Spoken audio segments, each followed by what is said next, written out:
Your car just threw a P0405 code. Should you panic, or is it something you can fix in your own driveway? Stick around because I'll walk you through the real cause and the exact steps to clear it for good. Today, I'm going to walk you through what this code means, why it shows up, and most importantly, how you can fix it yourself without spending a fortune at the shop. First, what exactly is the P0405 code? It means the engine control module has detected that the EGR sensor is giving a signal lower than its normal range. Here are common symptoms you might notice include the check engine light staying on, the engine idling roughly, hesitation or sluggish acceleration when you hit the gas, a drop in fuel economy, and in some cases, knocking or pinging noises during driving. Now let's talk about what usually triggers this code.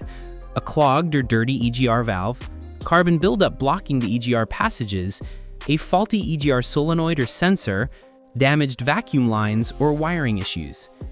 Here are two simple DIY methods you can try to fix this problem. Method A, the EGR valve. When you're looking at the engine from the front, the EGR valve sits toward the back of the engine just slightly to the right of center. Start by carefully removing the EGR valve from your car. Flip it upside down and fill it with WD-40 cleaner. Let it soak for about 5 hours so the solvent can break down all that carbon buildup. Once it's dry, reinstall the valve back into the car.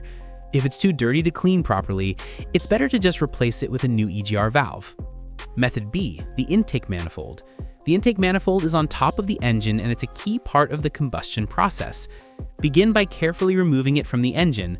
Spray WD-40 cleaner inside to loosen up the carbon and crud, then wipe it thoroughly to make sure it's completely clean. Once the manifold is dry, reinstall it back onto the engine.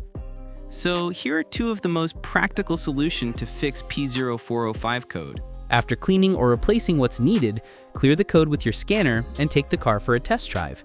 If the code doesn't come back, congrats, you fixed it. If it did, give it a thumbs up, share it with your friends, and don't forget to subscribe for more tips and tricks like this.